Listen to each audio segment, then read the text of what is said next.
much does the wind play into football games? West-southwest at 10 to 20 miles per hour. Off the Lake Erie and it's 34 degrees. That wind, that's what takes everything to the next level as far as cold, the wind. So, whether it's rain, I'd rather play in snow than rain because then, the lower temperatures and the wind, it's just the worst. I remember playing in Cleveland in the snow game when Eddie just kind of ran all over the place. He might have had maybe 200 yards, maybe, I don't know. He had at least 150. But I remember Samari Rose. See, this is what you don't remember, you got to think 34 about. 34 carries, 176 yards, and 3 touchdowns in a 24-0 win in the snow. But we're coming out the tunnel, and Samari Rose says, from Florida, state, from Florida, I've never played in snow. Never? Until the NFL. Right. And so it dawned on me like, He's like, so how do I kind of, stay warm during the game? I said, stay by the fire. Keep your feet and your fingers warm. Everything else will follow. Do you have to adjust your footing, too, like the way you take steps? Well, it just depends. Do you have to pity pad a little bit as opposed to long strides? It is the worst because you have no really, backpedaling. In terms of changing direction, I would think you would have to you got to keep short step it a little bit. Tighter steps. Yes, you're right. Even on your plant break, sometimes I'd get all out of whack and trying to do that, and then I have even wider break points, and then you're sliding, your body's off balance. It's it's just like changing if you were injured. So you just try to hope that they don't throw a lot on that day because of the wind and the timing and everything else is kind of off. So you just got to play into that. But man, I wonder how many guys have played in this kind of cold weather. We assume everybody has, but that's not the case. Especially if maybe you're in the SEC or a warm weather state where you've always played, in decent weather. Maybe the lowest you played is 50 degrees or something. I don't know. So that was kind of knowledge for me. Like wow, a lot of guys hadn't played in cold. Meanwhile, I'm from Indiana, so I'm like, I played in cold weather, and I hated it but I played in cold weather and knew how to try to stay warm. You said you used to do mental exercises. Yeah. Like envision yourself on a beach or something. I would do a lot of stuff to just try to psych yourself out because if you start just thinking about it just too much, it's going to be overwhelming. They had what they called a hot toddy, I forgot what they called it. Oh yeah, no, not hot toddy. But it was that might be in the forecast today for a lot of people listening right now. Sidelines or a drink that we could take that to keep your inner warm, and then there were tricks with Vaseline on your arms and then putting on sleeves over the top. Some guys try to show how tough they are. I was never that guy. I was like, hey, I need to stay warm so I can go out here and play. So I would probably do the Vaseline with the long sleeve. Some guys would go out there without the sleeve. So it was really a mental battle, and I just would run to they had the warming thing with your fingers and your feet, but also you got to stand by that fire to keep your hamstrings and everything else warm. But you keep your toes and your fingers warm. I think that's where it starts. Because if those get cold, then all of a sudden everything else starts playing this mental game with you because it's tough. Nobody cares about that. You trying to win a game. You can watch the show live, YouTube, Facebook Live, Twitter, and Twitch. Twitch, please, Don Davenport would say. On YouTube, Caribbean Daniel says, hot toddy. Yeah, hot toddy. That's what I was dreaming that it was. I love it. Well, the Titans are going to be in camouflage today with the snow. They're going to wear all white today. Oh. So maybe Shedeur Sanders won't see defensive backs because they blend in with the snow. Oh, man, do you think they thought that out? Because, the jersey is determined earlier in the offseason, right? Well, at least early in the week anyway. I don't know. Sure. Miss Amy tells Jim Wyatt on, Wednesday. What it is. And so he issues his britches report. Yeah. They've worn the same thing every week. Yeah, they haven't changed it up at all this year. It's been repetitive this year. Yeah. All white. Do you like the all white jerseys? I kind of like the all white. Oh, okay. Dawn Davenport says that she doesn't like the white uniforms because she says big dudes in white pants don't look good. See, I like when they go. I don't know. That's female perspective. The white with the light blue pants, I like that more than the. See, I do too. You do too? Yeah, I don't know why. Color. It's all white. It's cool and it looks sweet, but it's like, oh man, when you're going out on the football field, all white, boy, that's so not intimidating. All white. I know what you mean. Yeah, just Well, that's just. Well, when you're 1-11, you're not very intimidating either. Well, hey man, you watch the tape. Everybody's got their own individual matchup. That's definitely true. And we'll talk about it. That's a dangerous team.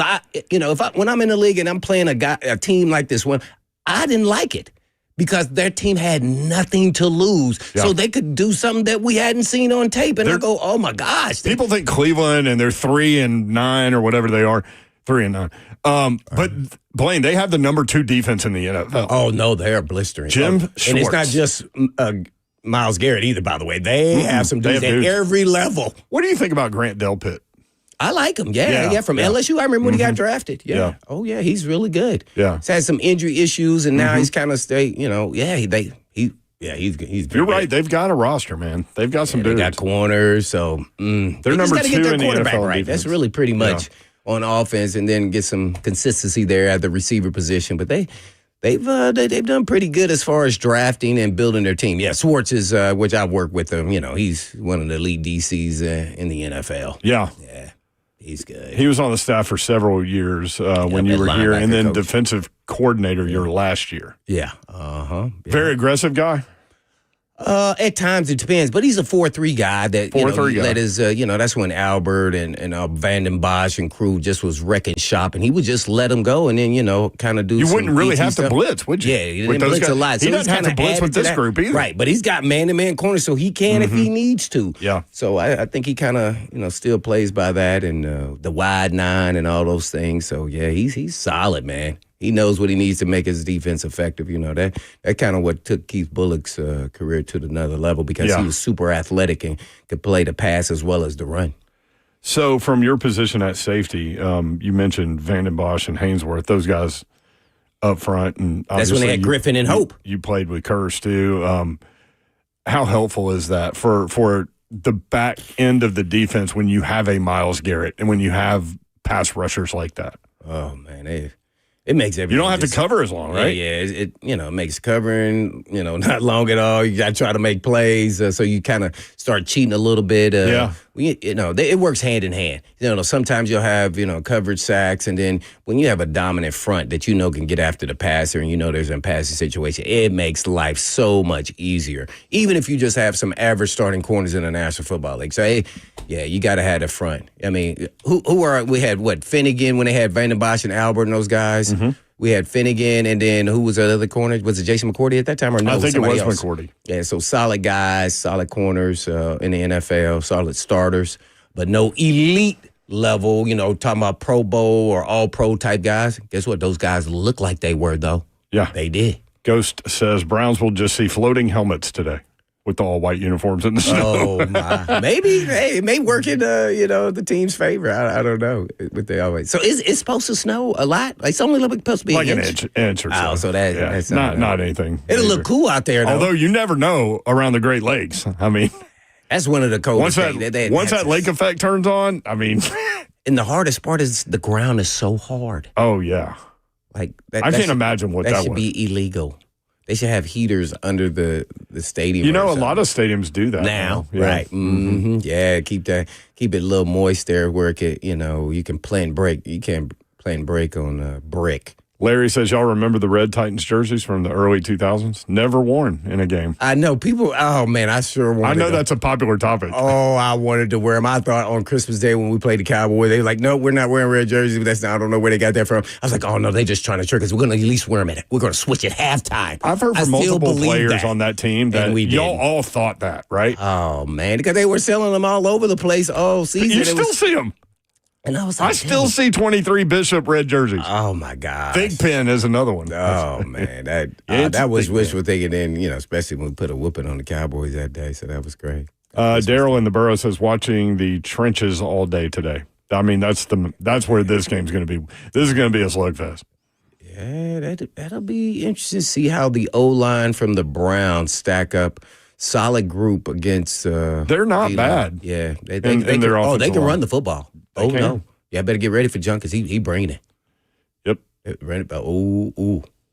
If I was them, I'd probably only throw on third down, hand off 3 yards, then I'd throw to the tight end. Well, and that is an interesting matchup because Shedeur Sanders will hold the ball. That's one thing we've seen from him in the last 2.5 games. He will hold the ball. Cam, same way. Yeah. Cam holds it too. Yeah, I think Shedeur is still in the early stages of starting the league because you're talking about holding the ball. They both hold the ball, but he holds it much longer. He's still in that college mindset because the game is moving so much faster for him. And he thinks he can still scramble around and make some plays, and it never really happens. And he's got some decent receivers, by the way, so you better watch out for Bond. That dude is a blazer. So I don't know who we're going to be having guard him, because just on running, and that's a mismatch. Yeah, Dylan Sampson is questionable today at running back. Oh, UT, yeah. Oh, I saw the one he scooted about 6. Oh, my gosh. I was like, man, I knew he was fast, but that fast? He said after the game that he surprised himself.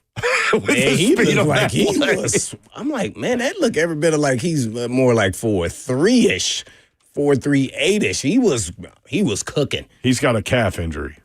Oh, so good. Soft tissue. Good for the Titans. Yeah. When is the last time the Titans have beaten the Browns? It's been a minute. We'll tell you when we come back. If you want in 615-737-1045, the Lee Company countdown to kickoff. Blaine Bishop, Brent Doherty with you until 11 o'clock. Lee Company, all you need. Visit them online, leecompany.com.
It is the Lee Company Countdown to Kickoff. Brent Doherty, Blaine Bishop with you until 11 o'clock. If you want in, Browns, Titans today in Cleveland, 615-737-1045.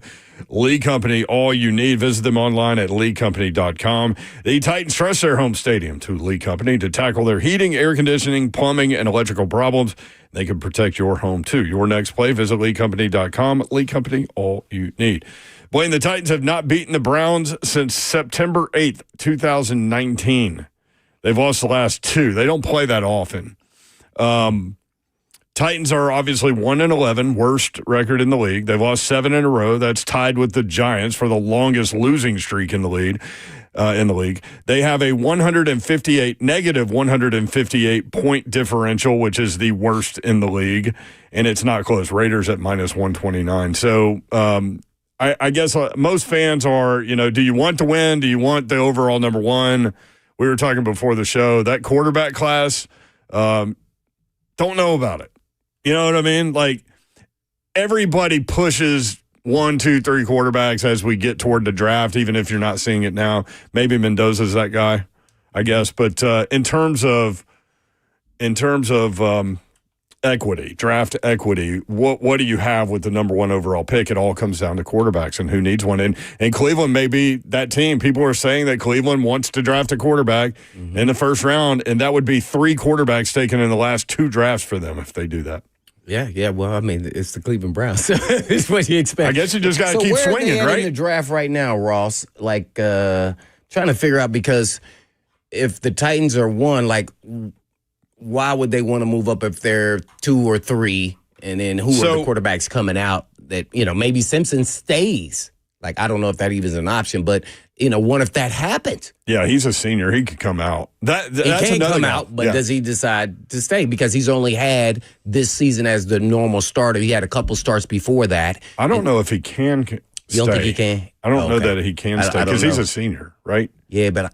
And he doesn't have the JUCO thing where you get the extra year. Nah, I don't know. But is he didn't a current redshirt. senior? Yeah, right. But see, he can still use a red shirt, can he? As another year or COVID year? I don't know. No, the COVID years are over. So he's done?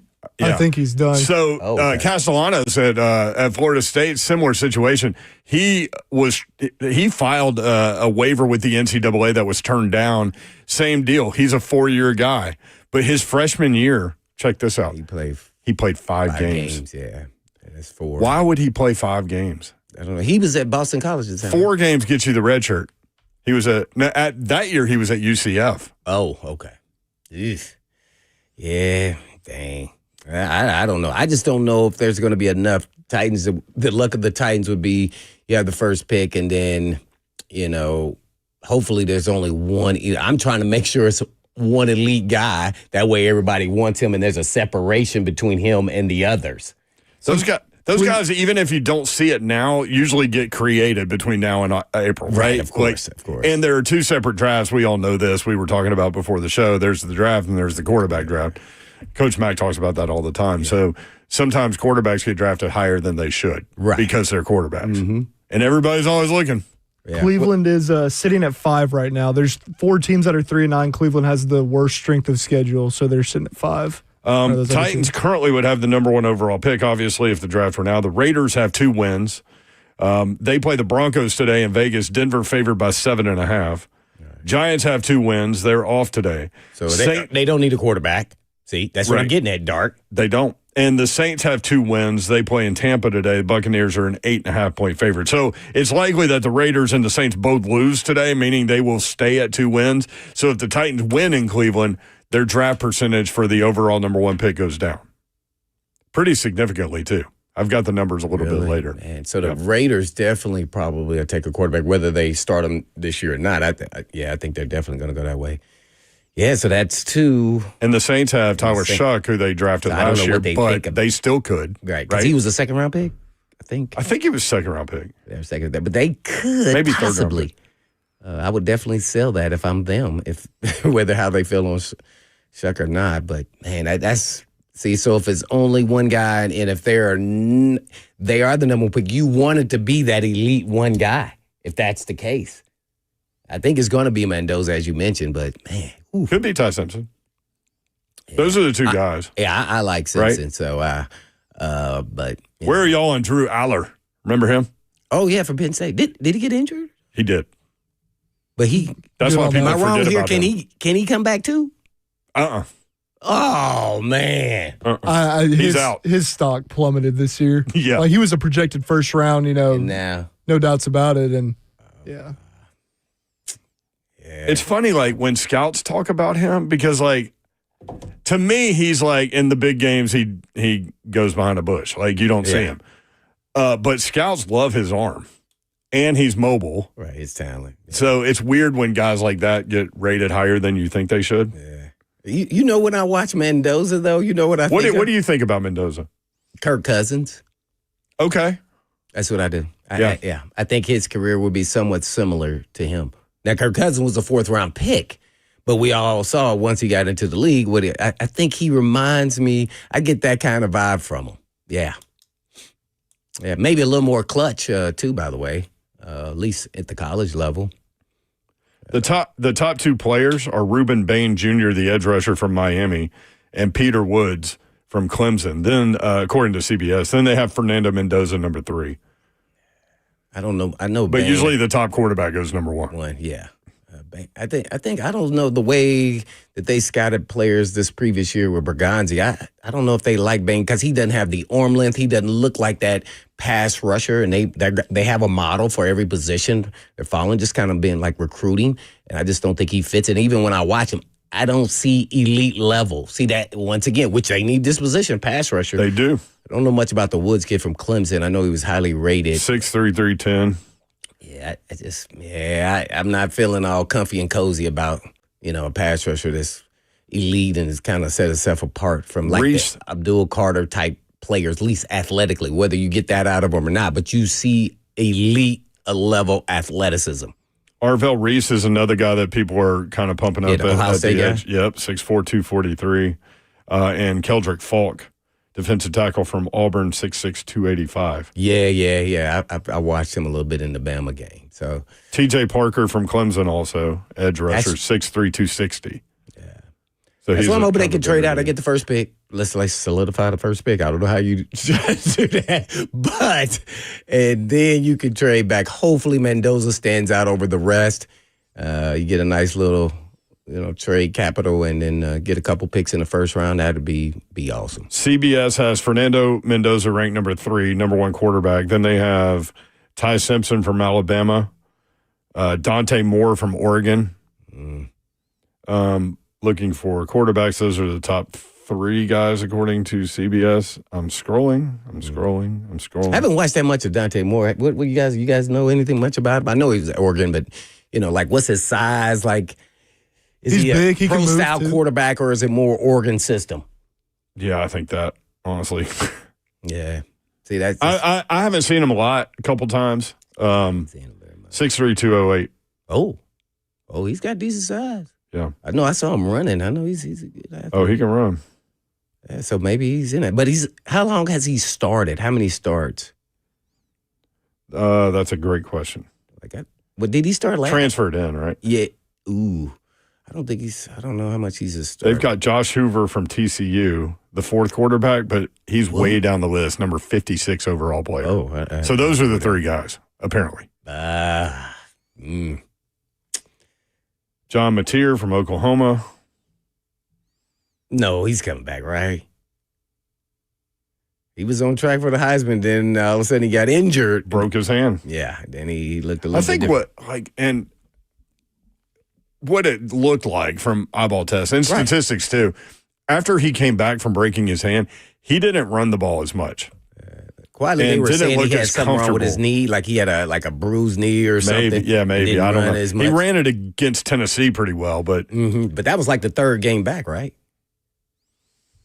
Or no, 2nd game back from the injury. I think 3rd. So, yeah, I was listening to a podcast, a guy who covers Oklahoma. He's the one that said that knee is not a big issue, but that he was just a little banged up and wasn't running as much because he wanted to get banged on more in a game. Yeah. And I was like, whoa, okay, good. This guy probably don't want to get banged on anymore either. That's Buck Rising, who joins us live from Cleveland. Buck, what's up? How's your day going? It was off to a bit of a rocky start, but we got it figured out, and we have made it into Huntington Bank Stadium, and it's all is right in the world. How are we? Oh man, so they try to take what's going on? Your pass didn't work? Yeah, I think they might have sent a message to the Browns, be like, maybe don't let this guy in today because he's probably not going to be very nice about what is going to take place on the field in front of us. But don't worry, we got it rectified. I'm in the building. Is it snowing in Cleveland, Buck? Very lightly. It's not anything. It's enough to annoy you as you're walking in, and the snow is getting in your face and things like that. But it's very aesthetically pleasing once you're out of the snow. Okay. Well, cold and windy. Those are two things going on. Yeah, the Titans are 6-3 at Huntington Bank Field. Opened in 1999 as Cleveland Browns Stadium. Buck, what's the environment like? What's the vibe like? I mean, you've got 4 total wins between these two teams. Yeah, and 3 of them belong to the Browns. You had to. You had to. Well, this is factually accurate. I'm sorry. It is factually accurate. Didn't work earlier in the day. Browns fans, honest to God, like every time I'm here, no matter how bad or good the team is, it's always atmosphere is always good. So there's people walking around downtown Cleveland, bundled up, ready to gut it out. I've got, for some reason, there's a large contingent of people from Cleveland and Nashville. There's a lot of them I know that made the trip for today's game. So I'm sure people are going to be rowdy and just hoping for. I mean, at this point, you're kind of actively rooting against your team if you're a Browns fan or a Titans fan because you're more interested in that top draft pick, especially if you got needs at quarterback the way that the Browns do. And shout out to Fernando Mendoza, who made that case for the number 1 pick much more compelling. Oh, yeah. Congratulations to your Hoosiers, man. Yeah, Buck. You didn't even know where the football stadium was when you were there, but you do now. No, IU was not very well. Good. And I didn't stay up late enough to watch them win the game. I fell asleep. Buck. You can't. So you really don't care about the football program. I don't care at all. I was so upset that Indiana lost to Louisville in basketball that day. I got dinner, I went home, I put it on, and then I fell asleep. Spoken like a true Hoosier, right? I know, right? Were you dressed in a banana suit last night? No, thank God, because the banana suit is only for the in-game experience. So next time I'm at Assembly Hall, perhaps the banana suit will make a reappearance. But, that's kind of what you're rooting for at this point. Fernando Mendoza will look better, so teams have a more compelling case or have to think less about the idea that guy's worth the number 1 overall draft pick, right? And if you're the Titans, that's good for you because you want the package to look better for a trade-back situation. Mm-hmm. And if you're the Browns, you need some kind of viable solution to quarterback moving forward because we'll see what happens with Shedeur. It's very early on in his starting tenure, but I don't think Dylan Gabriel did anything to convince you that that's a part of the long-term solution. And I don't really think, at least as long as Stefanski's here, that they think that Shedeur is much of a long-term solution either. Otherwise, he wouldn't have been the 3rd quarterback on the depth chart. We'll get back to the quarterbacking situation in just a second, but to clean up the banana suit, Indiana beat Kentucky with a buzzer beater. And you can go back and watch it on YouTube, and Buck Rising is standing behind the goal in a banana suit. Yes. The Who hit the 3? Christian Watford for the win. Dick Vitale. It's unbelievable, baby. The whole thing. We got the full experience against Anthony Davis in that number 1 Kentucky team. And that was the last moment of sports joy in my life. Right. Well, we never care about what happened in the actual game here. What went into the thought process of wearing the banana suit and how that whole thing transpired? Was it a dare or just something that you always wanted to do? Kind of give us the backdrop of wearing that. Because I've seen those type of people on the TV. I'm like, man, why did they wear that? Did they want to get on TV? Well, yeah, the explanation is easy. It was a whole bunch of wheat and about a half gallon of grape Kharkov vodka. That's what went into the logic. What's funny, Blaine? What's funny about the highlight is plastic half gallon. What's funniest about the highlight is that everybody in Assembly Hall went crazy, and I think rushed the floor. Right, Buck doesn't even move when the shot comes in. No, and then he paid attention. I had incapacitated myself thoroughly, so everybody else has the moment where he hits the shot and the entire arena goes crazy, and I'm just kind of slumped over on my buddy next to me. So, it happens. So Shedeur and Cam, you started in on that. That is clearly one of the viewing elements to this game, right? They had the rivalry before the draft, talking trash to each other, all these things. Now they get to play each other in Cleveland. This is the focal point of this game. Well, yes. From a 1,000-foot view, that would be accurate because it's the first time that either of these rookie quarterbacks have gone up against a fellow rookie from their own draft class, right? So you're going to get the measuring stick narratives, especially given that it's the number one overall pick in the draft in Cam, and the guy that I think the vast majority of people thought that Shedeur was going to be, if not the second, then at worst the third quarterback off the board. And we know how that whole story played out. He falls to the fifth round, and he's ultimately the second of the 2 draft picks at quarterback that the Browns took in this past draft. So it's going to take up a lot of oxygen. I think it's critically important, even if they don't win today. I think it's critically important for the sake of mental anguish for Cam Ward to go out there and play a better football game against the Browns defense than Shedeur Sanders does against the Titans defense, which is no small feat, right? Because Myles Garrett is 4 sacks away from breaking the single-season sack record, and Cam Ward is the most sacked quarterback in football. It's not just Myles Garrett, right? Myles Garrett makes everything easier for everybody else on Jim Schwartz's defense, but they're a highly effective unit basically at all 3 levels. So it's not going to be a small thing, but, I mean, God help you if you're a Titans fan and Shedeur Sanders plays a more impressive football game today than does Cam Ward, because that's just going to immediately twist the narrative into something that's probably not accurate, but easy to kind of pounce on, right? Right. Yeah. Well, speaking of the narrative, okay, which quarterback has the tougher task against the defense they'll be facing? And that's going to kind of create a narrative, too. Let's just say Cam Ward plays great, but Shedeur won, projecting it, and then everybody's going to say, well, he was the better player because they won. Well, no. If you look at it, the Browns defense is better. So, if you have a lot of completions and percentages in passing and yardage, and touchdowns, you just came up short. So how would that be viewed?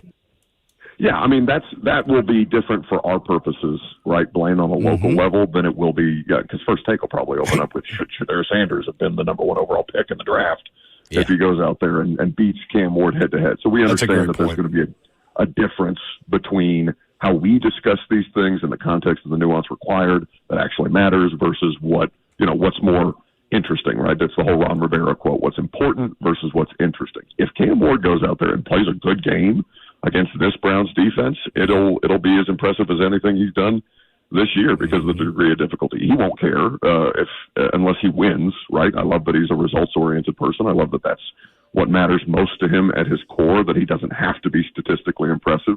He just wants the team to have success, and that's why you want that guy. It's a huge part of the reason why that guy is the number 1 overall pick and somebody who the franchise is banking on turning this entire mess around, to be diplomatic about it. Yeah, well, how about giving us, I guess, not just the quarterback, but the keys to maybe what will help them win or probably won't help them win in this game? They have to find ways to run the football if they're going to be successful. They can't get into a drop-back passing game. And that's, I could say that for the 13 previous, or I guess 12 previous games that they've played so far this season. And, they looked better. It still wasn't good enough, right? They looked better as a rushing attack against the number 1 statistically best rush defense in football last week against the Jags. And understanding they were missing a few pieces and parts, but Skoronski in the locker room afterwards was like, yeah, we think we can do this. We're just not doing it consistently. But I don't know, if that's going to be something that they are able to consistently do against the Browns defense that is also adept against the run, right? They have to find ways to take pressure off Cam. They can't get into a one-dimensional game the way that they have been, or they're just going to lose again. That's just what it is. Yeah, the Titans, number 31 in the league in terms of running the football. Cleveland has the number 1 defense in the league when it comes to pass rush and run stop win rates. So, it's a different assignment and challenge for Cam as opposed to Shedeur. Shedeur Sanders will make his 3rd NFL start today. He is the first Browns quarterback to have a passer rating of at least 85 in each of his first 2 starts. Just to kind of fill in what we were talking about there. Now, the big question, what do you do with Myles Garrett? 15 sacks in his last 6 games, including 4 against the Ravens, 5 in New England. He is an absolute freak show. 19 on the season, career high in year 9 with 5 games left. Single season record's 22.5. I set the over-under on his sack total today at 3.5. You go over that or under that. If he gets it, he sets the record with 4 games left. Ooh. Hell yeah, over. Smash that over. That's the easiest money that you'll make all year. Titans have given up 48 sacks so far this season, most in the NFL. I'm predicting that he gets no sacks. Whoa, Blaine. Yep, no sacks. Hot take. What, is he not going to play? Yeah. Well, if the Titans do what most teams probably have tried to do, if it was me, I'd be like, hey, look, they got a real good defense, and Myles Garrett is the key. We're going to make sure he is not the key. And I will do everything in my power with double tight ends, quick passing game, running the football at him. I would do everything to slow him down, because if you go watch the tape, he gets tired and he goes out the game.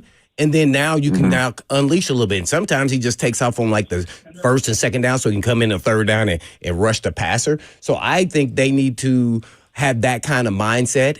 I don't know if they are capable and do they have the players, but I would tight end. I would have the running backs. Spears is a great blocker, as well as Pollard, hitting guys in the ribs on the way out. And those things hurt. Rest assured, I don't care what freak show you are or not. I played with a freak show and a freak, and he had that name. And boy, when those running backs come out there and hit him in the ribs, and he didn't think that was happening, he didn't see him. Oh man, it slows them down. They're looking around. So if they let him get off in this game, man, it'd just be a travesty. The only reason why that would happen is because they're holding on to the ball, scrambling around. I would make sure if they get rid of the ball the way they're supposed to, there's 0 sacks.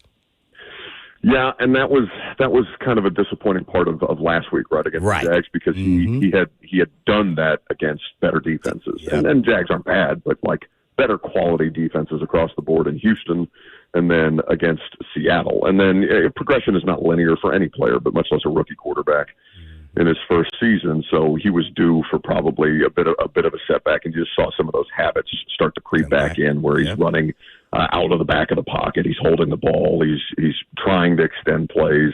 And there's no doing that at a reasonably high level when you're dealing with this level of offensive line play, and just the general speed that you're going to have to deal with on a week by week basis up front in the NFL. So, Blaine, I'm not saying it's an impossible situation, but it is impossible, right? It was kind of surprising to hear that coming. Well, guess what? I've learned from you and the best in Brent, and if I do saying something like that, guess what? If I get halfway close to right and they only gets 1 sack, boy, I was a genius. Hey, 1 sack is a win.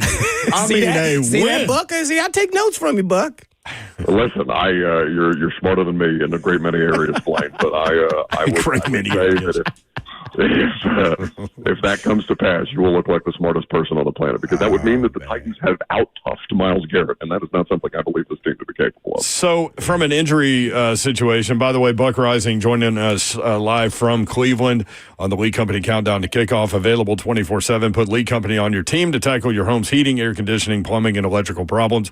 Schedule online at leecompany.com. Lee Company, all you need. From an injury perspective, 2 players ruled out so far that I know about, right? Titans center Lloyd Cushenberry will miss his 2nd straight game with a foot injury, and cornerback Jalen Armour-Davis will miss a 2nd straight game with an Achilles tendon issue.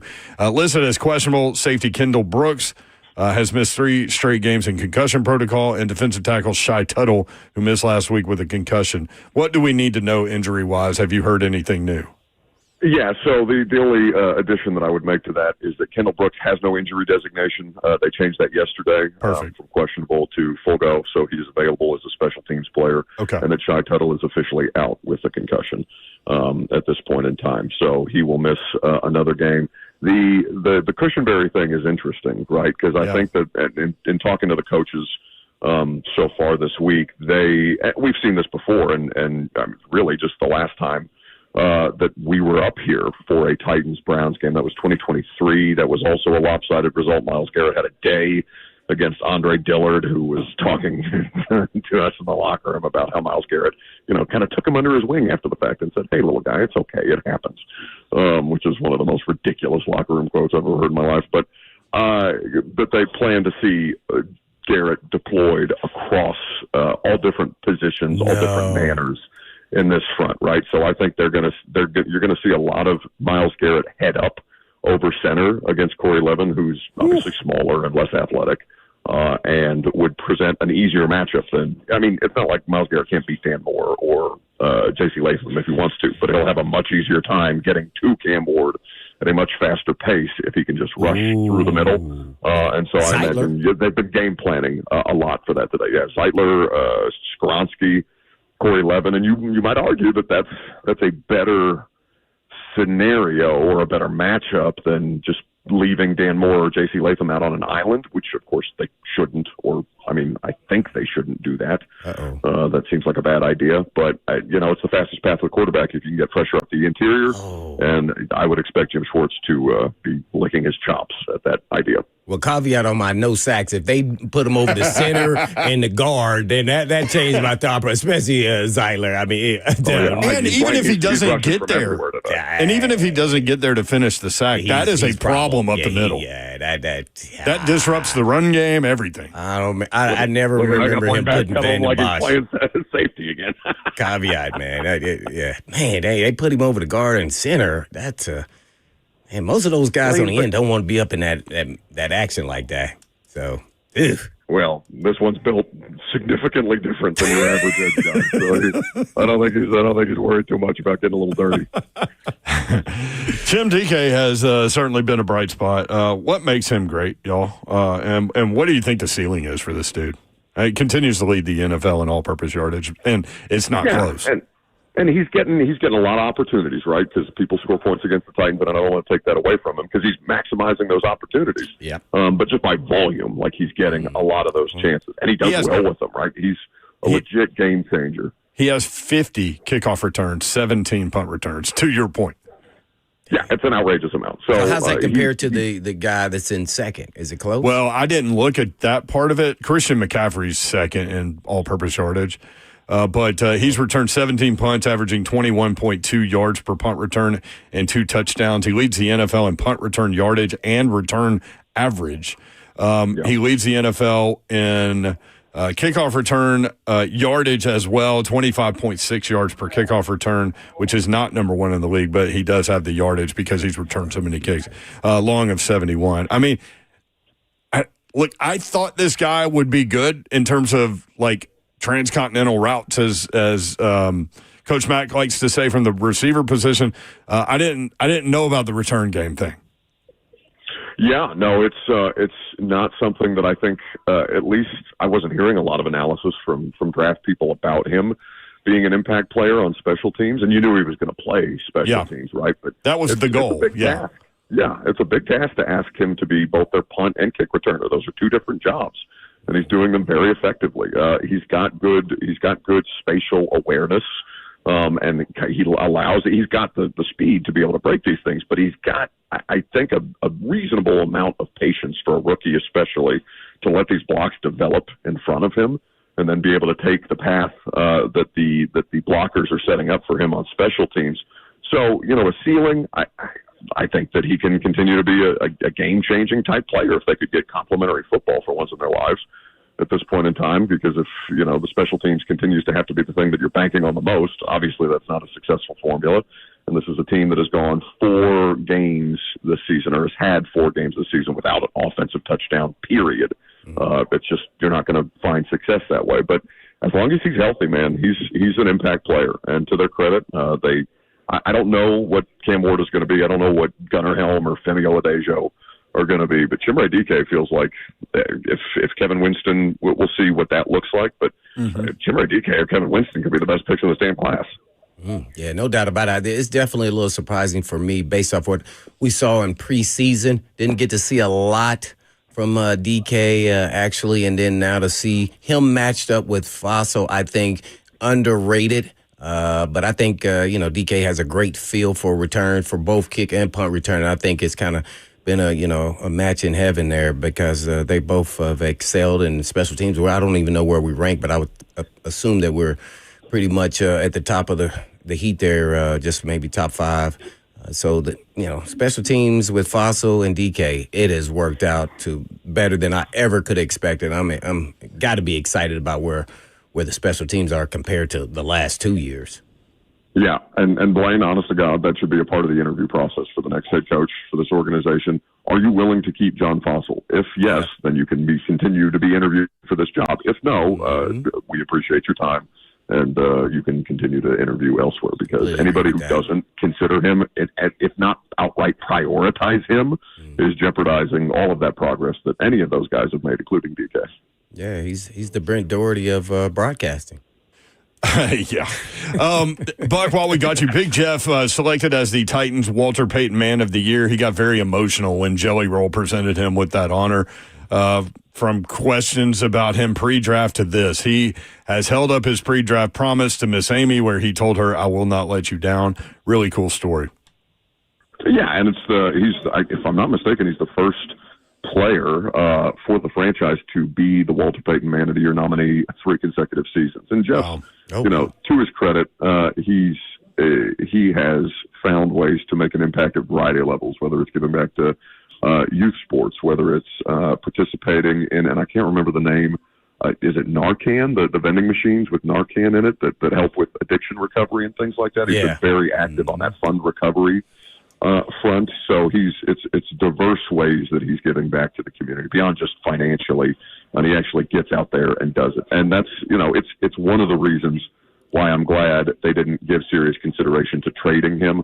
Not just because of the player that he is on the field and the attitude that you need to have somewhere in this damn locker room, and the nastiness that he brings as a competitor, but that he just genuinely cares about the city of Nashville and what he's doing in the state of Mississippi, which is in a much, much more resource-devoid situation, and how much he kind of splits that charitable effort between the place that he is and was drafted to and where he comes from, which is always a good thing to see. Buck Rising with us from Cleveland. Yeah, no doubt about it, man. You got to tip the cap to him. That's a great honor. It's big in the National Football League, the Walter Payton Award, man. So, congratulations. 3 years. Man, that is pretty impressive. But as far as his play on the field, it has been almost spectacular, but not. I saw him hit the quarterback so many times after he released the ball last week. Guess what? The difference between him and Myles Garrett is Garrett has that half a step. So if you had to have a theory on D tackles versus defensive ends, who elite level players, and let me quantify that, who would you want on your team as a player, just as a player? Not saying just those two players, but like the D end. A lot of people try to say, just the positionally, D-tackle, where do you want your... The D tackle is closer to the quarterback. It's easier to get there. When you have an elite pass rusher, that's a moot point in my opinion. And I would agree with you, Blaine, especially in the sense from what we talked about earlier, right? Because you could use him all over the place, right? He's not just pigeonholed. And they try to use Jeff they will occasionally put Jeff in different positions, but it's just a different level, right? There's not. I mean, Myles Garrett is a very singular case. We are probably watching one of the best, if not somebody who will go on to be the best defensive line player in the history of football. He's nobody's built like him. Nobody's got those athletic gifts on top of the skill that he brings to all of it. It's a shame. I mean, him and Jeff are in similar situations right now. They're excellent players on losing franchises. And it's kind of the J.J. Watt scenario a couple of years ago before Houston figured out their quarterback situation. How valuable is it actually when you can't figure out the most important position on the other side of the ball, and those defensive efforts are kind of wasted because, again, Brent, we're talking about two teams that between them have 4 wins, the Titans with 1 and the Browns with 3, and Myles Garrett is getting ready to break the single season sack record. It's unfortunate, but that's what the money's for, I guess. Yeah, this is one of those games where you think the Titans have a great shot of winning, but if you were going to predict how this is going to play out, I know I said it was going to be 11-9. Where are you at on this? Yeah, high scoring baseball game. Yeah. It's going to be a little bit more scoring than that, huh? Okay. So does the 9? I guess the 9 has a missed extra point and a safety in there, or 3 field goals is 9, and then you get 3 field goals and a sack safety. Okay. I was real irritated how the NFL said that Dak Prescott on Thursday did not get sacked in the end zone. I thought that was blasphemy. I couldn't believe that wasn't a safety. So I'm adding that to this equation. Well, the over-under is 33.5. I know it's high. So. Which is very low, but I don't see how they get to that. Yeah.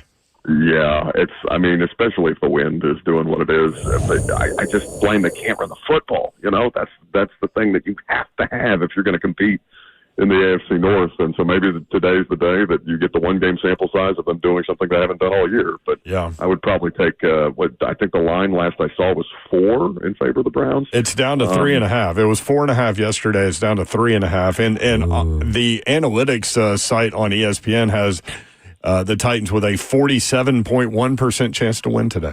Yeah. I think they're going to be forced with the win to do something they don't want to do, and that is run the football and throw to their tight ends. And then that's the recipe to winning. Imagine that they're forced to do something that they should have been doing all year long. It'd just be another indictment of this coaching staff. I would rip their asses on Monday morning if that was the case. But I'll take the Browns 10-6. 10-6. Ooh. I had 20-6, so maybe 10-6 is a little more. 20 is insane. You're nuts. Well, I just think maybe scoop score kind of deal. Maybe Judkins gets loose. Oh yeah, like a Titans turnover kind of breaks it open for him. Yeah. Now Judkins, he can play. He can go. Dylan Simpson is not going to play in this game, if I'm not mistaken. But the 2 rookie running backs for them is they've certainly been a plus. The Judkins story is interesting. I don't know if a lot of people know this, but he was at Ole Miss, and the reason why he ended up at Ohio State is because they didn't have any NIL money for him. They paid 3 quarterbacks. So they paid a quarterback that didn't even play and lost Judkins. So Ole Miss could have had Judkins had they budgeted their money a little there for one season. Yeah, carefully. I was wondering how he got there. Yeah, man, he runs hard. Yep. Yeah, he's good. I don't know if any of them, besides Winston, want some of that smoky getting open field. I know you love talking about this on the way out, Buck. What is the press box food like in Cleveland? Have you been there? Yeah, no, it's substantially improved from the last time I was here. I would argue that it was the worst in the league the last time. No, Chicago still holds that. Why would Chicago have the worst food in the league? They should have the best food in the league. I believe that. It's pathetic. It's completely pathetic. Soldier Field is a poverty establishment as far as the way that they handle circumstance. There's a lovely omelet bar that I'm not going to wait in because the line is very long, and that's about all. There's some pastry, so it's nothing crazy, but just enough. Okay. Well, have fun in Cleveland, and we'll see. We'll all be talking about it on Monday all over the zone. Thank you, Buck. Good stuff, man. Thank you guys for being patient with me. I appreciate absolutely. Appreciate it, Buck, man. Thanks. There he is, Buck Rising in Cleveland. When we come back, what do the overall pick percentages look like with a win for the Titans, and what do they look like with a loss? It is a big difference. This is a big game. We'll tell you more when we come back. If you want in, 615-737-1045. This is the Lee Company Countdown to Kickoff. Lee Company, all you need. Visit them online, leecompany.com.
Lee Company Countdown to Kickoff with Blaine Bishop. I'm Britt Doherty. Titans Radio takes over at 11 o'clock this morning. Browns and Titans in Cleveland today. High temperature of 34. It is snowing in Cleveland. Just snow showers, though. Like about an inch or less. So that's not the big deal. The big deal is the wind. West-southwest at 10 to 20 miles per hour. Ooh. What game was it where we had that into the half drive that they chose to just run the ball instead of be aggressive because McCoy said the wind was too bad here? Was that New England, I think? Y'all remember that, right? Mm-mm. I don't remember that. He was it was one of those games we got the ball back with like 2 minutes left in the half and we just ran the ball. He said the wind was coming this way really bad. So they might win could be a factor in football for sure. I thought his answer was because that's why they didn't kick a field goal because the wind was blowing the opposite direction. I didn't hear it. There may have been multiple times then. Oh, okay. Interesting. What do the overall pick percentages look like with a win for the Titans, and what do they look like with a loss? It is a big difference. From a Cleveland perspective, I'll start there. Draft implications for Browns and Titans per ESPN Analytics. A Browns loss increases, they've got 3 wins. So a loss increases their chances of getting the overall number 1 pick from 7.5% to 14%, almost doubles it. A win would drop the Cleveland chances to get the overall number 1 pick to less than 1%. So if Cleveland wins, they're probably done with the overall number 1. From a Titan perspective, a Titans loss increases their chances of getting the number 1 pick from its current state of 47.6%. They have almost a 50% right now as we speak to get the number 1 overall pick. With a loss, it goes to 66%. A win drops it from 47.6% to 29%. So the question, would you take a win in Cleveland and drop in overall number 1 pick chances by 37% from 66 to 29? Well, naturally, the players aren't playing to lose. So let's get that here. That's a more fan question. For sure. So, yeah, it doesn't work like that. I'm sure the players would love to get a win, and they're going to do everything they can, as well as the coaching staff. So, the only way you start playing to lose is play backups in the National Football League. So, I've said that for a long time. It's hard for that. You can do it from a roster standpoint. Yeah, you can't. Those guys get out there. They're all playing for a living. Get paid, you got to play for another team, whether you're going to be here or not. So that's really hard to do. And then when you have your backups in, which is probably less talent, not always the case, but they're playing to stay on rosters or to elevate themselves from backup to show that they could be a starter. So it's really hard to do. So in this case, I think the Titans are. Man, there's no doubt they're playing to win for pride and because they need a win just for morale. Like it's mentally tough to just keep going. I've been on a team. We were 2-14. Now we lost every game from 10 points or less. So we were in every game. But some of these games, it kind of just like, man, what can we do? And sometimes as an athlete, you start trying too hard, which then makes it even tougher because you're trying so hard, you start making mistakes. So I'm interested to see where they stack up just on that mental state going into games from here on out, how they play. And some guys going to play a lot looser, be like, hey, man, what the heck we got to lose? Let's go. And maybe the coach's mindset kind of is that way. Or maybe they start going for it more on 4th downs, even when he probably wouldn't want to, and being conservative, which I hadn't really made any issues with that. Maybe one time in the Colts game. But other than that, so I just don't see the Titans trying to throw in the towel just to try to make sure they get the first pick. I think that's a fan thing. That never happens, and at least I've never seen it. Yeah, my question was definitely for the fans because players are competitive, and what's interesting about, and you and I have talked about this, when you go through a 2-14 season, which is where they're headed, maybe. You're going through the same grind every day that everybody else, the 14-2 guy is. Yeah. Right? And so, when you don't get the success result, man, I can't imagine how frustrating that is. Yeah, but it's such a grind. The competitive nature, that drives you. And, sometimes you want something so bad that you just don't come close to getting it because you're trying so hard. So I think you got to be careful, got to be leveling. It's tough. but there's a lot of things tougher in life. So just got to go out there and maybe work a little bit harder on you individually, and then hopefully that'll showcase it within a team, environment.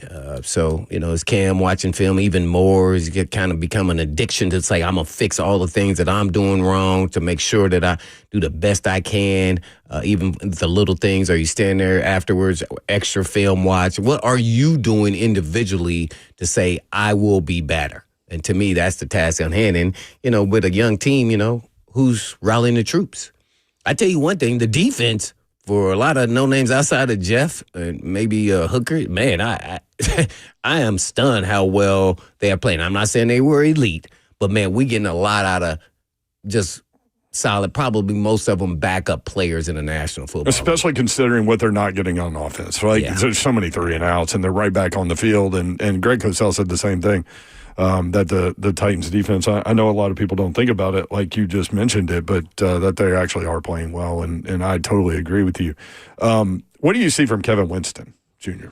Oh, man, safety. The sky's the limit for him. He's got a chance, though. Yeah. It's always interesting just to hear the mindset of guys like that, because for me, I would have probably stayed in another year. And he would have been a first-round pick. Mm-hmm. I mean, so he had already had in his mind that he was going to be a first-round pick that year, and then he tore his ACL in the first game, and then he goes, I'm still going to come out, and he goes third round. And so they played it right to make sure he's fully healthy, and, man, he's learning a lot each and every game. They're putting him in different spots, too, not just in the box safety, blitzing, covering in the slot, different parts of how you play in the slot, being a, kind of more of a nickel guy or a dime guy. Especially if you're in the red zone to on the field, getting scissor route combinations where you have to pass it along. And sometimes if they hadn't showed that in film all year, you don't really know the communication of how that's supposed to pass off. And, so he's learning a lot. That's interesting. Yeah, I think potentially he could, man, if he reaches his athletic talent, man, he can be the best safety in Titans history. Yeah. Wow. He's got that kind of ability. Now, you have to reach that, but I think he has the old school mentality. I think he's a old school thought guy, kind of like Cam Ward. It's funny how they've picked these guys, and I think his work ethic's off the chart. So I think potentially he could get there. I really do, because he's multifaceted in his skill set. He can do more. You see the easy part to him now is the blitzing, the run front, the tackling. I would like to see him tackle in open space, play in space more to see if he can do these things, especially in the passing game, because we've kind of seen some of the times he's gotten beat for touchdowns. And it's only because of knowledge and experience. It's not because of his ability. And the key thing that I love about him, and this is where I want to see this from all the young players, is he doesn't make the same mistake twice. And that it tells me he's like, that's not going to happen again. He's strong. And when you listen to him talk, a lot about a guy's mindset, right? Yeah. Hey, when you listen to him after the game, he know, hey, yeah, they got me on that one. But you know what? I learned. I read between the lines. I learned there, and I guarantee you that won't happen again. You know, so I like that part about him. 615-737-1045. This is the Lee Company Countdown to Kickoff. Lee Company, all you need. Visit them online at leecompany.com. Let's go to Kevin next up on the Lee Company Countdown to Kickoff. Kev, what's up, man?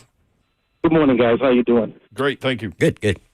Hey, looking back now, do you think that the Titans picked the right quarterback in the draft now that you got a sample size of Shedeur and what you've seen from Cam? I'm on a Facebook group called Tennessee Titans Elite, and if you ever want some laughs, you need to join it and check it out, because you got some Titan lovers, some Cam lovers, some Shedeur lovers, and then you got some haters sprinkled in there. And it's going to explode today if Shedeur wins or the Cleveland Brown wins. But I just want your opinion on if you think, looking back now, that they picked the right quarterback. You guys have a good day, and thank you. Thank you, Kevin. What do you think there, Mayor? Absolutely, 100% they picked the right guy. Right, yeah. Going back to the evaluating those guys coming out, Cam was better than Shedeur in my eyes, and he has a quarterback mindset. It's hard now to say if Shedeur is better, regardless of what happens in the game today. Or he's only started two games. He's only started two games, small sample size. I think he has a better team around him. Definitely true. So it's a interesting. That's why I brought up that topic of, if Shedeur has better stats or Cam vice versa, and then who wins and who doesn't, then everybody's going to just kind of go out of control with it. I loved Buck's answer to that because locally that's what's going to happen. Yeah. And the reality of the situation is nationally that's going to happen too, but the reality of the situation as we discuss it locally is that we can lean in on details, such as this is a different challenge for both of these guys, right? Shedeur has a much better offensive line. Shedeur's not going against Myles Garrett. Yeah, he had much better defense, too. And Cleveland, and so from a Cam perspective, Cam's going against the number 2 overall defense in the NFL. They're also, as I mentioned, number 1 defense in the league when it comes to pass rush and run stop win rates. The Titans are not that.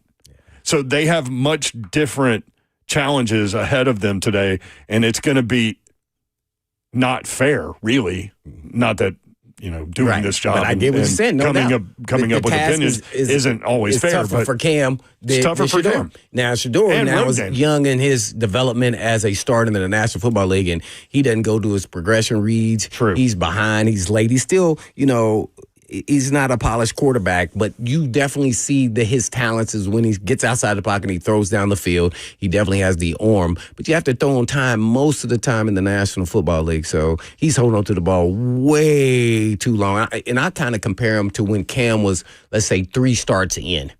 I think Cam is ahead of him, and he played better defenses. So, but I'm sure that's going to be a topic. But I think, yes, they made the right decision in taking Cam Ward over Shedeur. Yeah. 615-737-1045. Thanks for the question, Kevin. From a competitor standpoint, I was thinking about this when you were talking about how competitive professional athletes are, even when they're losing, right? Mm-hmm.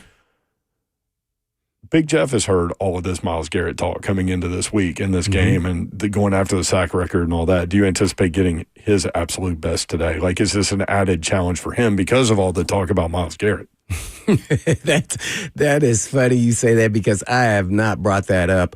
But those elite level players always believe, even though they won't be going against each other, you want to challenge yourself to the utmost. And I absolutely think we're going to get something different. He wants to show that, hey, I can get after the quarterback, whatever it may be, and show that I'm an elite force playing in this league just as much as you. So, yeah, those guys are on a whole different plane, and he will push the envelope to see. I just want to make sure Big Jeff is not so hungry and competitive that it costs us a little bit. So make sure he didn't get the penalty because he is that kind of guy. And so, yeah. He does get overly hot sometimes. Yeah, so he says it after games. But. No doubt. But you need some guys like that and an elite level player like him. So, yeah, he's going to challenge himself. Yeah, I bet he'll be like, put me on outside, inside, match me up. I want to show I can dominate this game up front. So, yeah, I wouldn't be surprised at all if it goes with my 0 sacks Myles Garrett to if Big Jeff has more sacks than Myles Garrett in this game. So I'm gonna predict that Big Jeff will. That still doesn't say he's the better player. Right. So, yeah, I think, any given day, man. That's definitely true. And so you were talking earlier about Myles Garrett with Buck, and you mentioned – they may get locked into the game plan that they should have today, right? Run the ball, throw to the tight ends. And you said run at Myles Garrett. Yeah. The reasoning behind that, because he goes wide sometimes and leaves a lane? Well, I think you're trying to wear him down. Or make him work? Yeah, make him work. Okay. You're trying to, whether it's run away, run at him. I would also, depending on the weather and the wind, I would also try, based off what I was watching film, and I've watched only like 3 games. It was nothing like if I was still playing. I saw him go off the field and come back on only on like 3rd downs at times periodically throughout all those games. I would try to wear him down and then run at him, and then I'd run a little bit of hurry up early on in the game to try to, that'll also slow him down. And then quick pass game. With the hurry up, you have to have the quick passing game. And this is how you slow down an elite level front. They're an elite level front, and he's the elitist of that. So I think I would try to approach it that way to see if it could actually work early on in the game. I don't know if they're thinking that way, besides just using a tight end, a back, and chipping and all these things, because he may end up on 3rd down just matching up, as you mentioned, all over the place, and you don't know where he's going to be at. So I'd be interested to see what their blocking scheme is for when he moves around. Are they going to try to change their whole scheme, and then that makes it easier for the other guys up front and then all of a sudden Myles Garrett is probably not as productive as far as his numbers than everybody else. So that's kind of what my thought process was behind it all.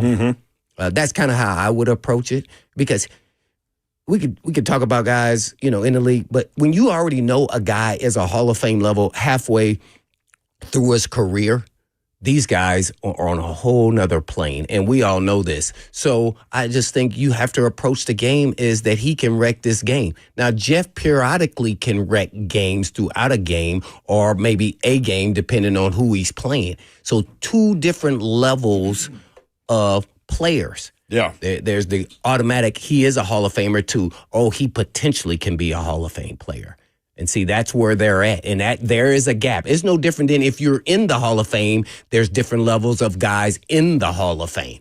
See, but they talk about it, but else on the outside, we all look at, they're all Hall of Fame players, but there's different tiers in there. So I think that's what this game is about. And yeah, Big Jeff is going to want to challenge himself to be the best, because he wants to prove that he's on that plane, because he has that kind of talent. And Myles Garrett is on such a different level right now than any other player. Yeah. He's already the Defensive Player of the Year, and there are five games left.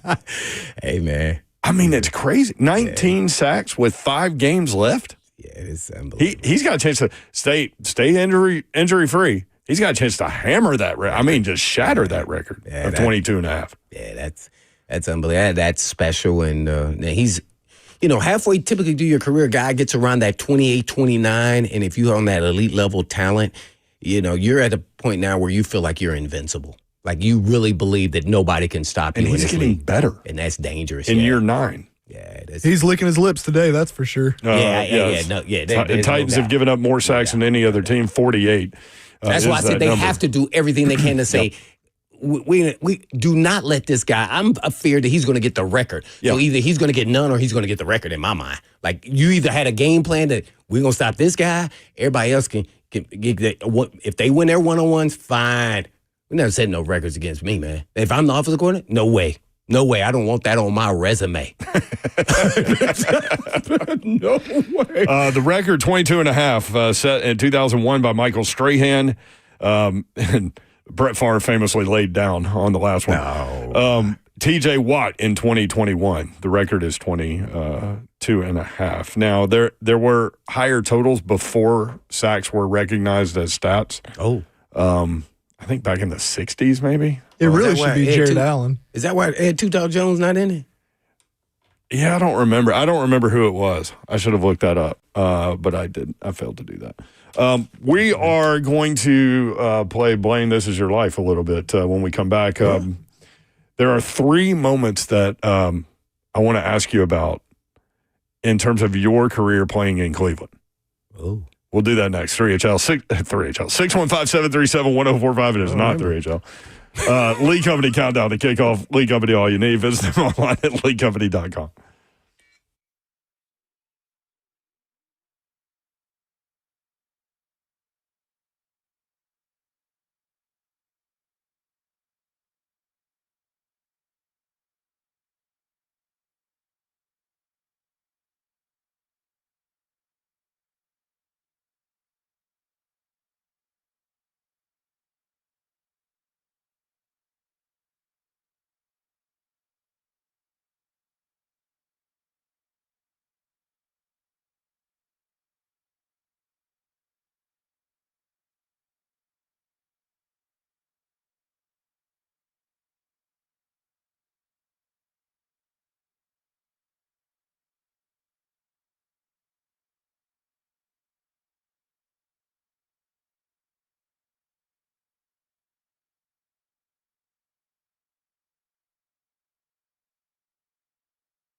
Lee Company countdown to kickoff. Lee Company, all you need. Visit them online at leecompany.com. The Titans trust their home stadium to Lee Company to tackle their heating, air conditioning, plumbing, and electrical problems, and they can protect your home too. Your next play, visit leecompany.com. Lee Company, all you need. Blaine, you played a bunch in Cleveland, and you were 5-1 as a player in Cleveland. Our team was. Yes. Yeah, I was not. You were on a team that was 5-1 in Cleveland. We were not. What do you remember about playing there? Is it like goes straight to the weather and the cold and the fan base and the dog pound and all those things? Yeah, one thing about the Cleveland fans, man, they remind me a little bit of college fans. You know, is that they are always supportive of their team, and they've had some bad season or been just average and.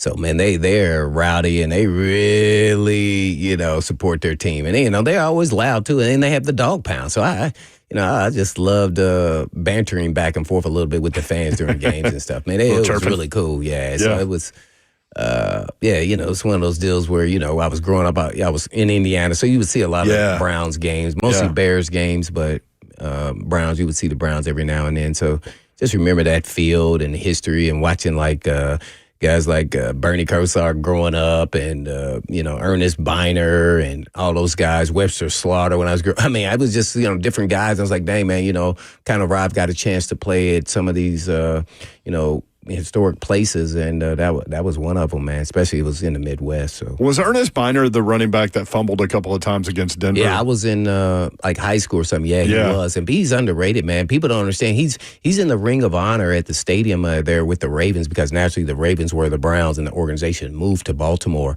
So he's in the Ring of Honor. I went to a game this year.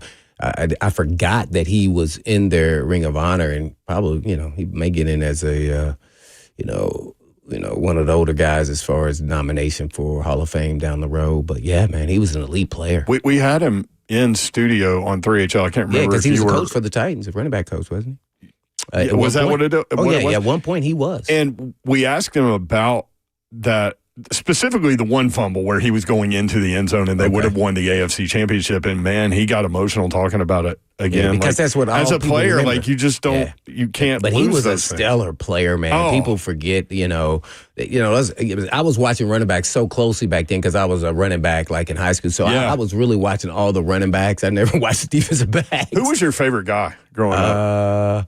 Was it probably Walter Payton? It was probably a coin toss between Walter Payton because we got all Bears games as well as Tony Dorsett. Yeah. Yeah. So, because I got the flipper tennis shoes or cleats that he had, and I played for the Little League of Dallas Cowboys. So you did? It all started. Yeah, it was Tony Dorsett. But Walter Payton he had the kangaroos, so I got me some kangaroos. Yeah. Yeah, that was a big time as a Little League. See, this guys, he's like, these old heads. But Sweetness was something special now. He was on a different. He was always my favorite player growing up. He was multifaceted. He could throw the ball. Man, he was really gifted. Never willingly ran out of bounds. Yeah, he was a tough runner, man. Man, he was fast. Woo. Yeah. So, it was good to see TD get recognized in Pittsburgh for college, Pitt Panthers. Yeah, that's where he went to. Yeah, man. I thought it was great, man. I got to play with his son, and so then I got to actually meet one of my favorites, and Tony Dorsett as a little leaguer, and that was fascinating for me, man. That's awesome. I was so happy and giddy about it. It was hilarious just because it was like, dang, man, you were one of my idols there as a football player. And so Anthony Dorsett. Were you still with the Titans when Jarrett Payton played there? Walter Payton's son? No, I was not, but I did get the chance to meet him, though. Yeah. Mm-hmm. Great dude, too. Yeah. No so doubt. you talked about this game a little bit earlier. The Titans win 24-0 in Cleveland, December of 2000. I think that was the snow game, right? Eddie George, 34 carries, 176 yards, and 3 touchdowns, and you guys got the shutout. Oh, yeah, that's right, yeah. That was Samari Rogue. Yeah, they didn't do too much offensively in that game for us defensively. All I can remember is I just don't want to slip on every play because it was snow on the ground. It was snowing the whole time. I don't remember. So is that a thought? Because, if you fall down, if you slip and fall down, that's 7 points. Especially at safety. You're saying you're the last line of defense. And you got to make some open field tackles. So it was one of those games, man, where I would say our defensive front, man, and linebackers really just kind of dominated that game up front. We had no big long gains, open field tackle, and then they were, everybody was trying to just throw the ball on third down. So it really was only, that was the time you really was concerned about it. So it was a dominant game by our offense, running the football 80 yards a day. It was one of those days where it almost felt like they didn't want to tackle him. Like we just kept giving it to him. He just kept running, bulldozing them, and then getting a couple long runs. So it was an 80 yards time. 4-time Pro Bowler, Blaine Bishop, 15 and a half sacks. One of them came in 1999, the Super Bowl year in Cleveland. You guys beat them 33-21. That was a hell of a year. Undefeated at home. Obviously, the Super Bowl run, the Music City Miracle.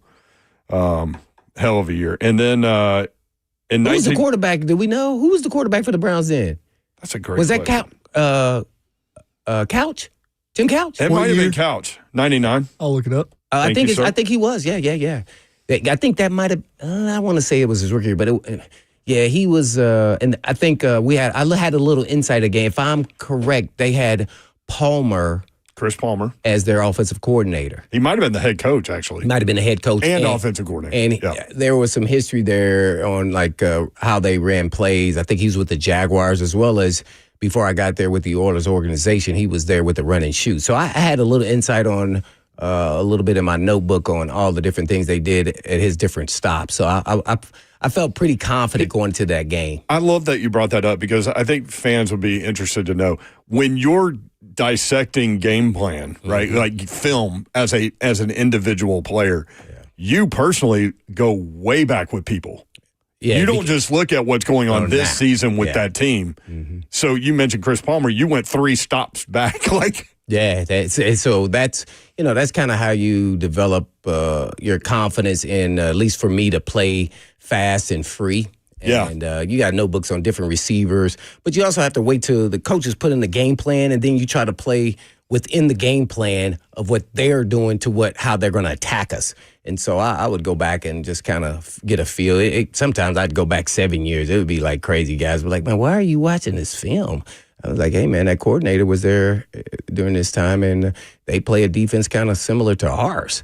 And this is how he approached it. And I felt like I pretty much hit on point probably 90% of the time. Yeah. And, so when you see how they line up, you're like, okay, there's 4 possible plays right now.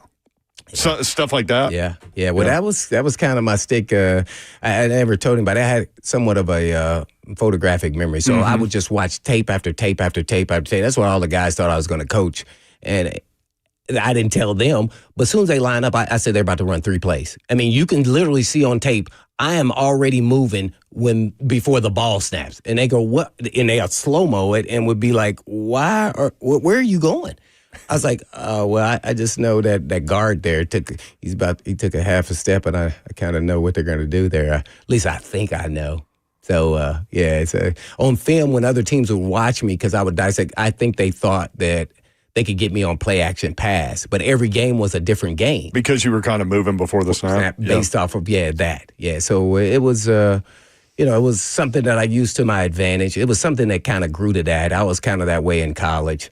I'd study film and just really hard and just kind of like, hey, man, I want to kind of guard this guy, man, the whole game, coach. And so you would self-scout too? Yeah. I knew my strengths and weaknesses all day long, and I would never want to put myself in those weak spots. So every player's got them, besides like a Myles Garrett or something, So, but even him, as you said, run at him. Run at him and kind of chip him. Let him know it's going to be a tough day, man. Have somebody, quietly, not trying to hurt somebody, but kind of double team them. Maybe they slide down and high low a little bit. Hey man, I wasn't trying to do that. Yeah. So you gotta play these little mind games also with some of these guys. At least that's what I would try to do. And I wasn't a big talker, but hey man, you start talking crap to me now. We talking about a different animal here that we about to approach how we're gonna play this game. It was Tim Couch. 1999. Yeah, see, I think I remember a little bit. Yeah, we kind of got after him a little bit. We kind of did a lot of blitzing. Remember Samari got a sack. I think Josh, the late great Josh Evans, man, his quickness, man, at the D tackle spot. He caused that havoc. Dude was a player. Yeah, he caused havoc, man. He was just on the practice squad when he first got on the team. And you had a sack. I think y'all had 5 that game. Oh, did we? 1995, you had a pick 6 in Cleveland, November of 1995. The Oilers beat the Browns 37-10, and it was the last score of the game. So up 30-10, you get the pick 6. 62 yards, touchdown, exclamation point. That was 20 years ago last month. Oh, you just made me feel 20 years ago last month. You know how, man, that was one of my, early in my career, probably one of my greatest moments, because I remember picking, it was Eric Zier was the quarterback, actually from Georgia. Stud out of Georgia. Yeah, and picked or him, at Georgia. pick six. But I remember it was another cold game, because I remember I ran up on the snowbank and the dog pound threw beer and everything on me. But I thought I was going to get caught because I felt like it was so cold. Keenan McCardell, people forget, was a Cleveland Brown first, not a Jacksonville Jaguar. And he was the guy chasing me down the sideline. And I thought he was going to catch me. So I remember, I forgot what team he's coached, but they played here this year. He may be with the Jaguars. I'm not sure where he's at now, but it was a team that we played here at home. We were talking about that actual play because he's from Houston. So he played high school football, and I didn't know he was from Houston until this season. And he played against the safety coach for the Titans, Steve Jackson, and they played against each other in high school, and it was about who was the better player back in their division, and they were sitting there talking about it, and I had no idea they were on the same team. Well, eventually they became on the same team, but or at least coaching. So it was a highlighted moment early in my career. So yeah, that was when I hadn't broken any fingers and forearms and all that. Your fingers were all straight at that point. It was a great time, man. We had a really good team. So you ran up the snowbank. What were you thinking then? And you mentioned that you ran like right into the dog pound, basically. Yeah, I did, man. I would embrace it, because they were. One thing about the Browns fan, whether good or bad, they've had some really bad seasons, man. Their fan base, man, they were always about their team, whether it was good or bad. They would wear they were pulling a Ross. They had the bag over the head. they were all about all of that, man. Ross. Yeah, so, it was fun, man. That was those good old days. Kind of put my stamp on that I could be a really good player in the National Football League. So they kind of set the parameters of what could be next. But, man, those guys were really good. Did you catch a buzz from that beer mid-game or no? Yeah, man. This was toward the end of the game. Yeah, it was towards the end, man. But I didn't expect it. But when it happened, I just was like, oh, man. But I was just somebody's so excited. got to have a great picture of that. Oh, man. Somebody's got to. I don't know, man. Walker, man, he may have it, man. He's still taking pictures in the league still today. Yeah, that's right. For the organization. He may. Yeah, he may have to go back and look at that. That's funny. So that was the old Cleveland Browns stadium, which Coach Matt calls the Mistake by the Lake. He said that Lake Erie actually caught on fire one time. It wasn't Lake Erie. It was one of the tributaries that they would put sewage in the river, and it caught on fire multiple times. Oh, I didn't know that. I just know it was always cold there. But always cold. Yeah. Who were the running backs when they were back then? Do we recall? I don't know I can't even think. Even against Tim Couch. That was in 95. I mean, like Ross Couch, can look that up. Zier, all those different games you mentioned, back then it was running. It's funny. teams. Both of those guys were incredible college quarterbacks and just didn't translate. Yeah, you just never know, man. The game moves faster. You never know. I always talk about eyes. And I could say from my own experience, when I first got out there, it wasn't until as a starter, I was playing kind of nickel dime because they had so many injuries. I was really just a special team player my rookie year. And so finally I got to start, and I'm out there week 10, and things are running by me, man. And I'm telling you one thing, Ross, I could not see the guy's number. Like somebody could have ear-holed me. I did not see them. It was that different. It was that different. And so 2 and 3 games, it started slowing down. I don't know why. I have no idea. I have no idea. And by week 4, or fourth start, I felt like, this is like college again. And that's when my confidence just kind of rocketed. But it just made me start grinding more film, and I don't know why. I think that's what happens to some of the even elite players that come from college that are all-American and all that from Alabama or Tennessee or wherever you go, Georgia.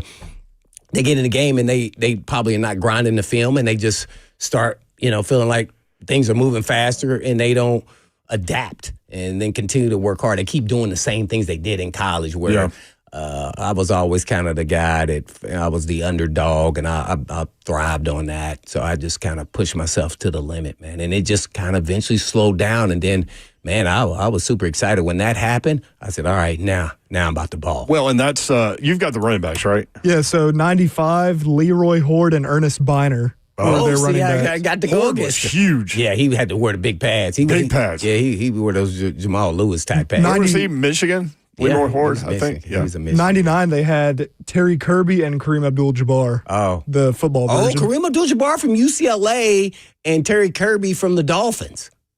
Yeah, from Virginia. He went to Virginia. For Virginia. Yep. Yeah, he went to Virginia. Yep.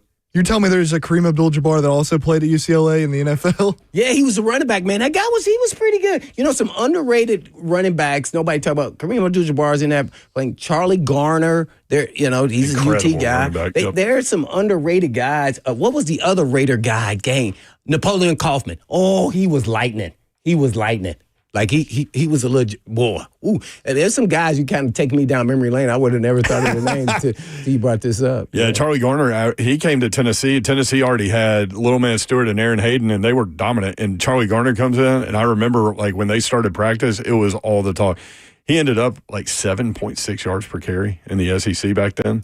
Yeah, Charlie Garner. And he wasn't like the fastest dude, but he was quick. Yeah.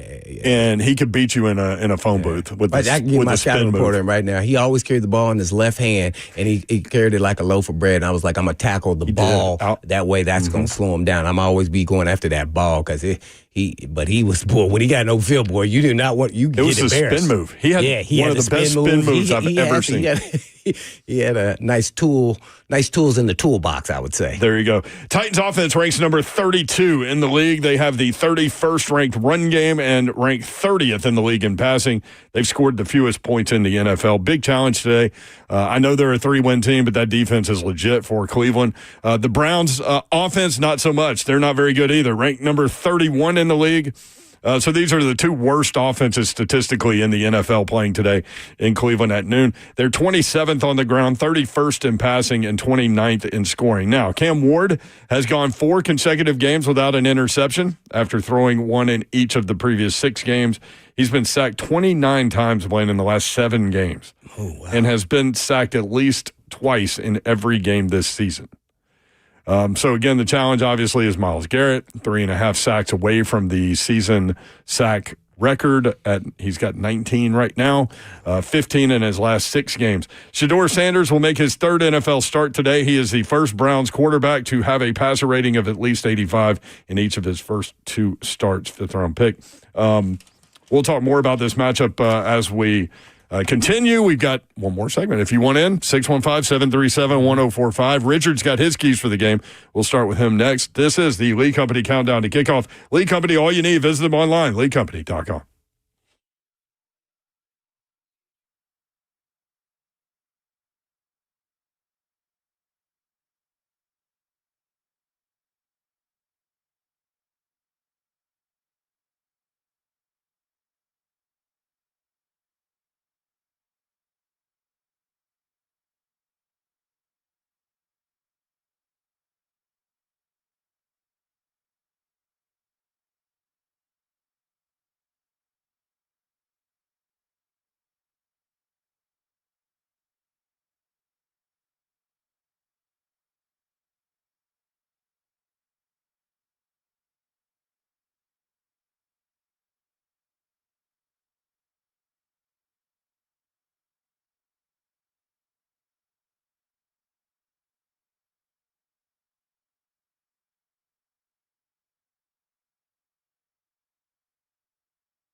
Lee Company countdown to kickoff. Lee Company, all you need. Visit them online, leecompany.com. Titans radio taking over in about 10 minutes. Titans Browns in Cleveland. Cold, snowy, windy. That's what's happening in Cleveland today. For Slay, got a note. I wanted to ask you about. What does Slay Dog say? Former Titan wide receiver Traylon Burks had the catch of the year for Washington last weekend. One-handed touchdown reception while falling backwards on a throw from former Titans quarterback Marcus Mariota. That was tremendous catch. What a catch, man. You got to be happy for both of those guys. Man, great human beings. So, and Burks, man, he had just such bad luck. I mean, I always talk about there's luck involved with the injuries. Yeah. Oh, my gosh. But the talent was there. He's such a good dude, too, man. He's one of those guys, like, you spend 5 minutes with him, you root for him forever. Yeah. I hope he can get it all together and put it together and do it consistently. Yeah, no doubt. You root for guys like that. Do you have the inactives today? You want ours or Cleveland's first? Cleveland first. Cleveland, running back Raheem Sanders, guard Wyatt Teller, tackle Jack Conklin, receiver Jamari Thrash, tight end Brendan Bates, and defensive tackle Aiden Huntington. Oh, so the rookie running back Dylan Sampson is up. Allegedly. I guess. He's not on that list. Uh-oh. Interesting. All right. Titans. Yeah. Corner Jalen Armour Davis, safety Jarek Reed, guard Drew Moss, center Lloyd Cushenberry, and defensive tackle Shai Tuttle. For the Titans. Cushenberry. Again, Buck telling us that the plan for Cleveland is you may see Myles Garrett against Corey Levin at center in the middle of that line some today. So that'll have to be dealt with, I guess. Blaine, what if you see him start doing that crossover move in front of Kevin Zeitler? I'd call timeout. I really would. That's what I would do. That's really funny. I mean, like, Zeitler should be looking at Levin and, hey, man, you going to help me out, bro? Since 2000, we were talking about the number one pick earlier. Since 2000, the overall number one pick has only been traded 3 times. Does that surprise y'all? Oh, that is surprising. That surprised me. Over history, wow. Since 2000, only 3 times. The players chosen after those 3 trades were Bryce Young, Jared Goff, and Mike Vick. Ooh. I know you went against Mike Vick, so you got him once, he got you once, is what I remember. Man, Am I right? Yeah, man. Well, when I say got me, when I get close and I put you in my radar, you're locked out, sacked, and this time it did not happen. Did you whiff or did you get some of him? No, I didn't get any of them. Oh, no. That's terrible tape watch. I was like, dang, what changed in the same game where I got the sack? This time I thought I was going to come in and get the sack calls fumble. Man, he put in this thing in overdrive. He downshifted and pulled it away from the hitman, and the hitman said, uh-oh, this must be it. That's hilarious. That dude. Nobody quicker, right? Oh, man, he was fast. And a quarterback. Hey, Richard, give me one key to the game because we got to get out of here. Titans Radio is gonna get us. Give me one key to the game, Richard. The keys to the game are officially going. Oh, we lost him. I lost you, man. I'm sorry. Call back next week, buddy. By the way, Titans at San Francisco next week. That point spread is already 12.5. I just saw the Browns play, watched them play. Yeah. They had the 49ers on the rope to a certain. They missed a field goal, and then they turned the ball over in the red zone. Game over. Game over for us. We appreciate you listening. Have a great weekend. Titans Radio next. Titans at Browns. You the best. Later.